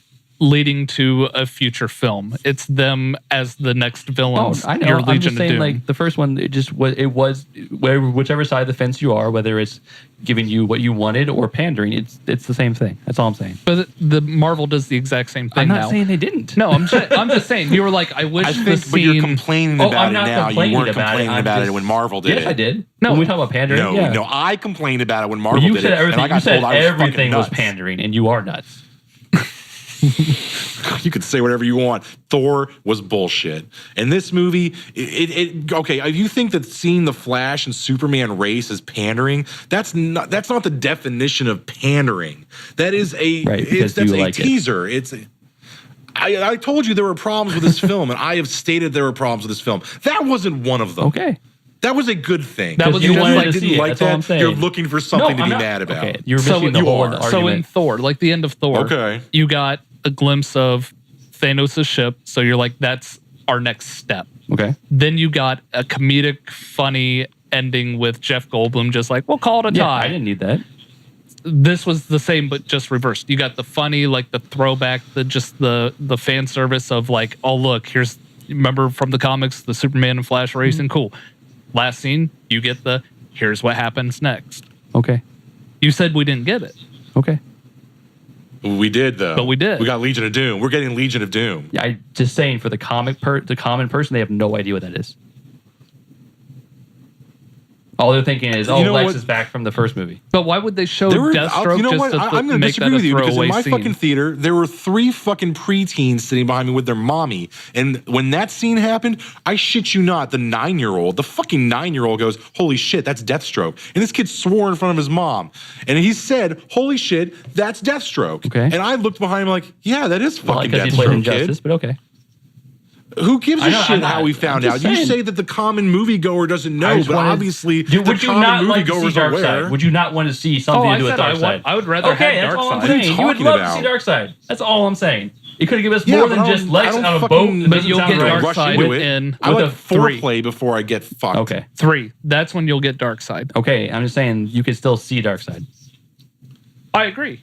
Yeah. And hopefully we get that in our Because the whole movie, extended on this whole movie Blu-ray. that's supposed to be a precursor to Darkseid, you get nothing Darkseid. Yeah, because Batman versus Superman with the glimpse into the future, the Omega symbol, we all knew Darkseid. Right.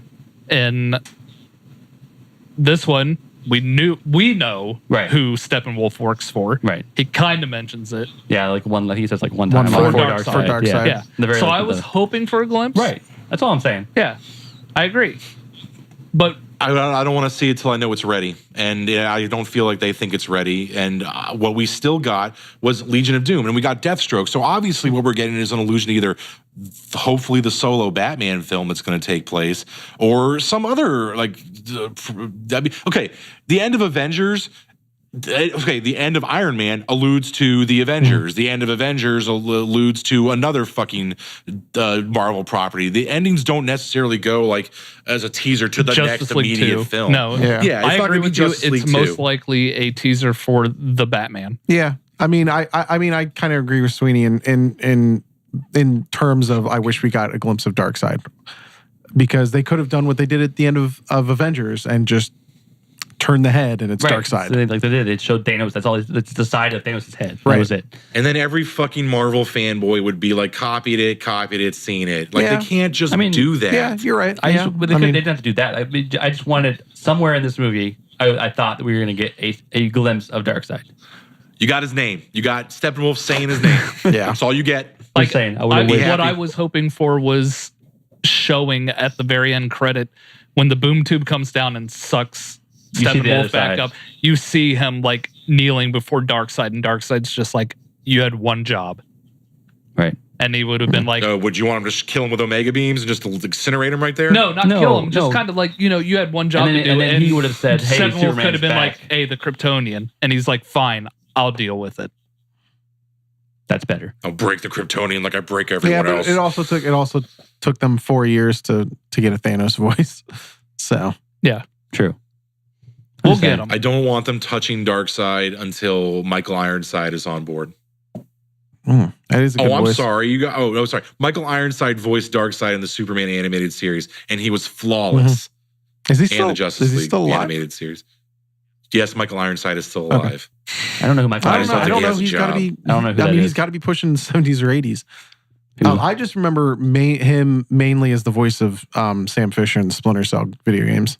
He is. He's also he's that. I can't put a face to it right now. Yeah, I mean, I couldn't he's tell you he's what. Lieutenant Ratchak in fucking Starship Troopers. Oh, he is, yeah. Okay. Yeah, I got it. Ratchak's Roughnecks. Yeah. Hoorah. Yeah. So I think everyone was asking, are you guys going to like your review, like rate it or anything? So my best way to convey to somebody, if you're thinking about seeing this, go see it. The best compliment I pay this movie is it is fun. Like I actually was entertained watching it. I thoroughly enjoyed it.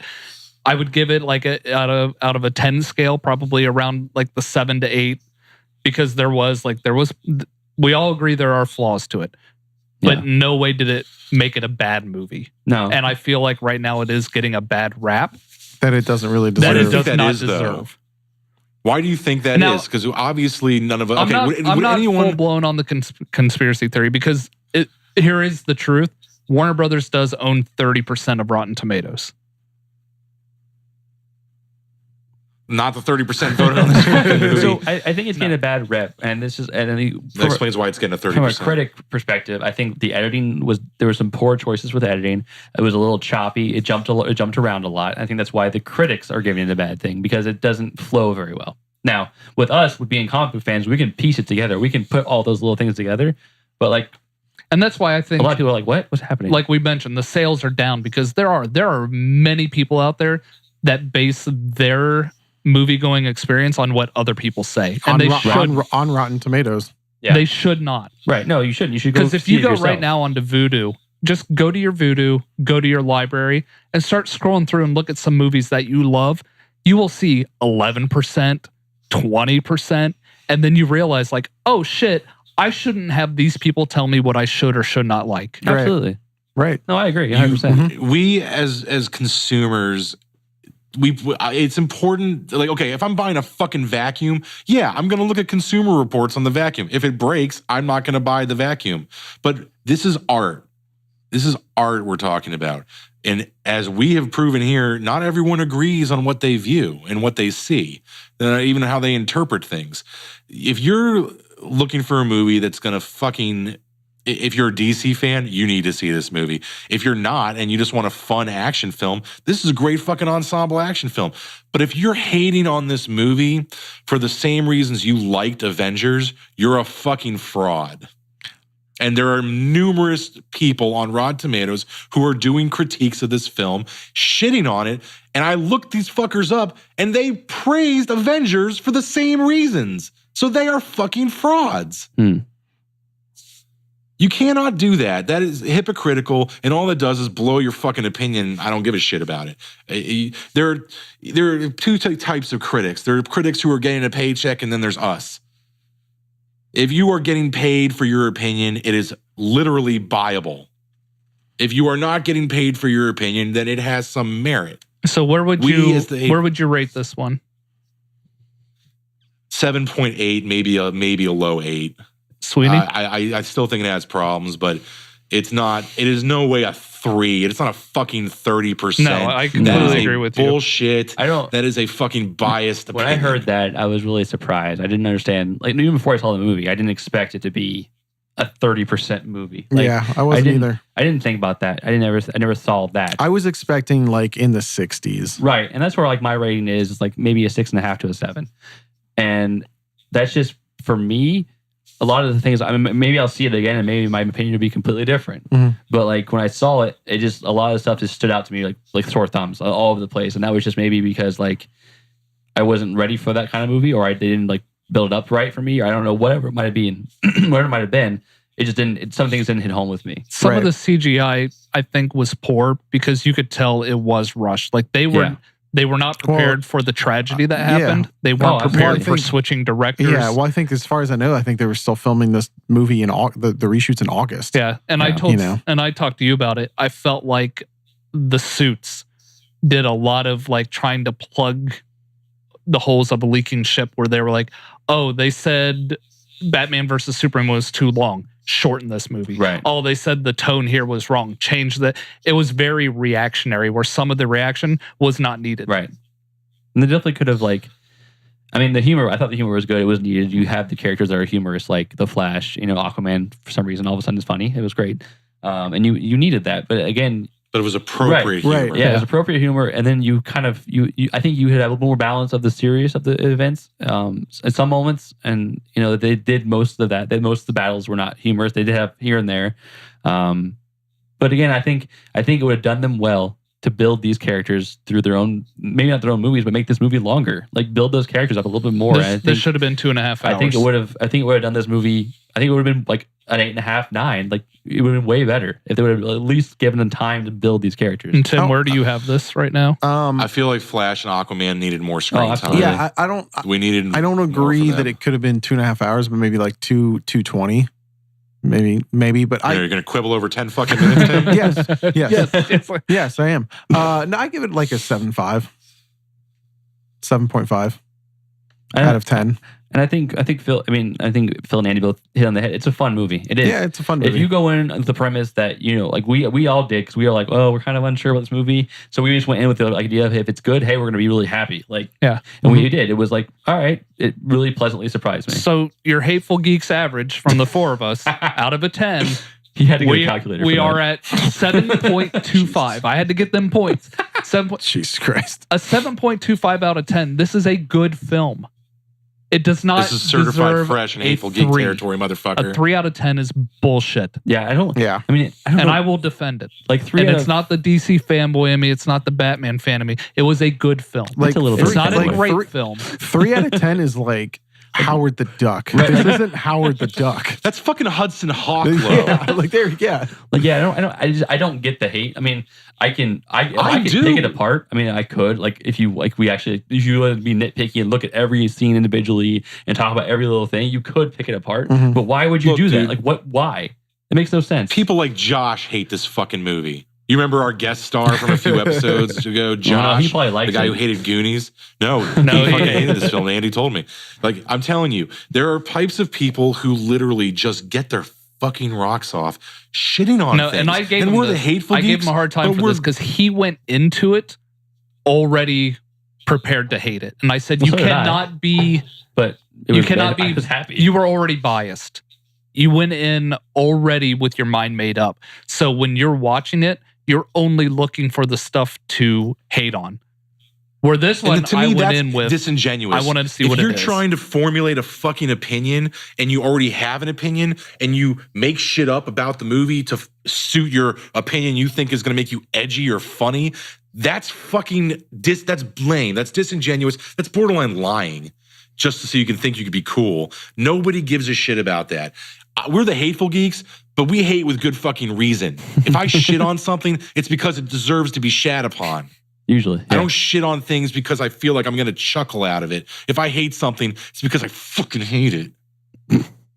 And I didn't fucking hate this movie. And I hated Suicide Squad. So don't call me a DC loyalist or apologist. Well, there are some shitty things about these movies. I don't even think a DC loyalist or apologist could make any argument for Suicide Squad. No, I actually... Nobody could. I don't know if you guys have seen the trailer for the Netflix original movie called Bright. It is David Ayers directing with Will Smith in it. And I'm watching the trailer and I said, this is Suicide Squad with ogres. Orcs, whatever they are. I saw it. It's basically like fantasy shit takes over the real world and Will Smith is a cop and his fucking partner's an orc. Yeah. I was like, no. Suicide Squad, again. Yeah, no thanks. No, don't. It looked actually a little bit more like Alien Nation. Have you ever seen that movie? We It's an actually 80s talked film. about that today. Somebody said that exact same thing. Just don't. Yeah, it looks like Alien Nation, but instead of aliens, it's fairies and shit. Just skip over Suicide Squad. Just don't even. So for me, it's like the number one still is Wonder Woman. I think Wonder Woman's still the best. I think that's universally agreed the best upon. DC cinematic movie so far. And then I would put Man of Steel, I would think, is next. Man, my voice is like cracking. Like Man of Steel also gets you're on a roll, dude. Keep going. And so Man of Steel, and then I would say this movie. Yeah. I would think. I would agree. I think this is above Batman versus Superman. I think they fixed a lot of the issues with Batman versus Superman, and I think it's the third best. I think that would be the order I would put it in as well. Suicide Squad isn't even that's yes. not even anywhere. It definitely Wonder Woman, It's in the Man of dumpster fire Steel, out Justice back. League, Dawn of Justice. Yeah, for sure.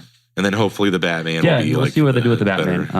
I mean, it'll probably be a different Batman now. So Well, Aquaman's next, and I think it's next November. is it? Yeah. Okay. I don't think that okay, so here's my problem with the Ben Affleck situation. I think Ben Affleck can't read between the lines with these critics and feels that he's getting a bad rap. When I think a lot of us, the fans, or at least the people that are like paying to see these movies, are saying, dude, you're the best fucking thing to happen to Batman in a long time. Yeah. And he is. He's excellent in the suit. Okay. The quips, he got the comedy side of Batman, which is hard to pull off. He's got the physicality of the Batman down, and he's got in the cowl and out of the cowl down to a science. These are some things that most other Batmans haven't been able to pull off. So if Ben Affleck, if you're listening to our podcast, don't listen to the haters, man. Batfleck, dude, you're wicked awesome. You're the guy, man. Yeah, we'll see, because I think he wants out still, so we'll see what they do. My assumption is fuck what he wants. He's under contract. Right. He's gonna finish these fucking movies. My assumption is if he does go, they'll just do Flashpoint and they'll Recast him. just recast it. Yeah. All right. I think this is why I need people to like stop being fucking lemmings and stop. Look, man, we're living in the dawn of like social media. Everyone wants to be like fucking comedian. Everyone wants to wants go in there but the problem is that everyone goes in thinking that like if I have a predetermined negative opinion of something, then I will look edgy or intelligent. But we are the Hateful Geeks. But we're smart enough to know what should and shouldn't be hated on. Right. We don't just go in there and be like, oh man, Citizen Kane, what a shitty fucking movie that was, Rosebud.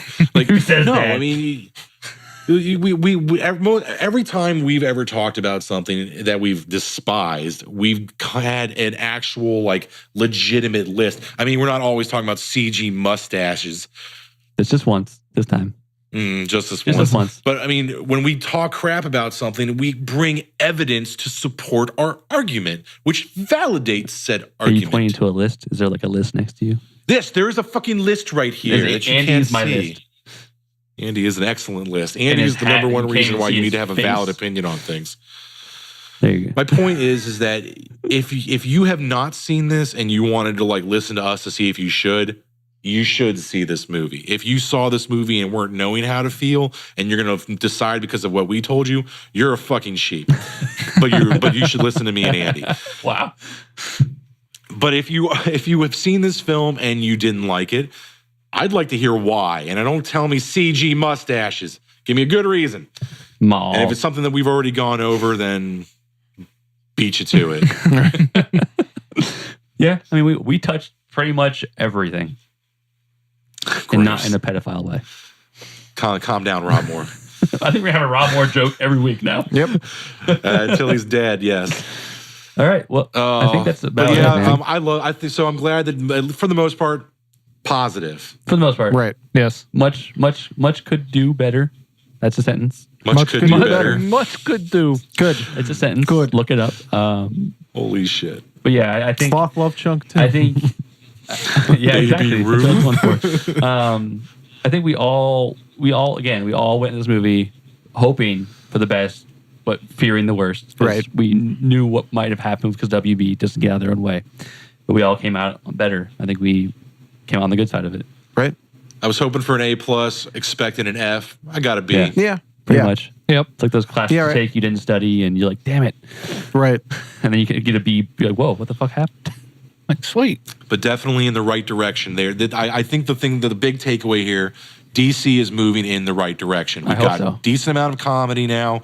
They're getting the characters right. All we need is for a director's daughter not to have a fucking problem. And we need a non-life altering issue to screw up production, right? And just smoothness. So Joss Whedon, please don't fuck this up any more than it already has. I have faith. Yeah, and I hope they don't regress. I hope they don't take this feedback that they're getting so harshly and they try to go completely the different direction. I hope they understand what's going on. So after our conversation, guys, I want to suggest a topic for our next episode. Uh-oh. Okay. I would like us to talk about each bring at least one movie that has a less than 10% score on Rotten Tomatoes that one of us actually liked. Yeah. Right. Less than 10? Ooh. How about under 20? 10. Like, because there's... No, 10. No, 10. I'm sticking with 10. Liked for the wrong reasons or actually like it? No. So let me put it this way. So it's very easy to get on Rotten Tomatoes. You just basically look up any movie that's got a less than 10% score and you go through the list and you find one that you actually can defend that does not deserve the score. Okay. All right. So homework. Damn it. I'm out of school. I can do that. And our viewers and listeners as well. Yes. Please do that. Bring it. Yes. Hop on our Facebook or Instagram and whatever, and just tell us about a movie that is universally just shat on that you are a staunch defender of. I'd love to hear about for those edgy people to come out of the woodwork. Sure, bring it. I mean, I'll tell you mine. I'm a big Starship Troopers apologist, but that doesn't have that low of a rating on Rotten Tomatoes. All right, Andy, fine, 20%. You might be hard pressed to find less than 10. I'm telling you. But all right, 20%. Less than 20%. He budged. All right. I'll budge. Go for 25. 25. All right, Tim's looking at his phone, so that means it's time for us to go. I have to tinkle. Yeah, it's I think we're pushing like an hour and a half. He's got a tankle. Yeah, we got to wrap this up so people could listen to us in one sitting. All right. Well, thanks for listening. I'm Phil. This is Sweeney. I'm Andy. And this is Tim. Catch you next time. And may the force be with you. Up and away. Truth, justice, and the American way. It's a bird. I did say he likes truth and justice. He's pretty strong about feelings it's about a bird. both of them. It's a plane. It's Superman. I'm out of here. Bye.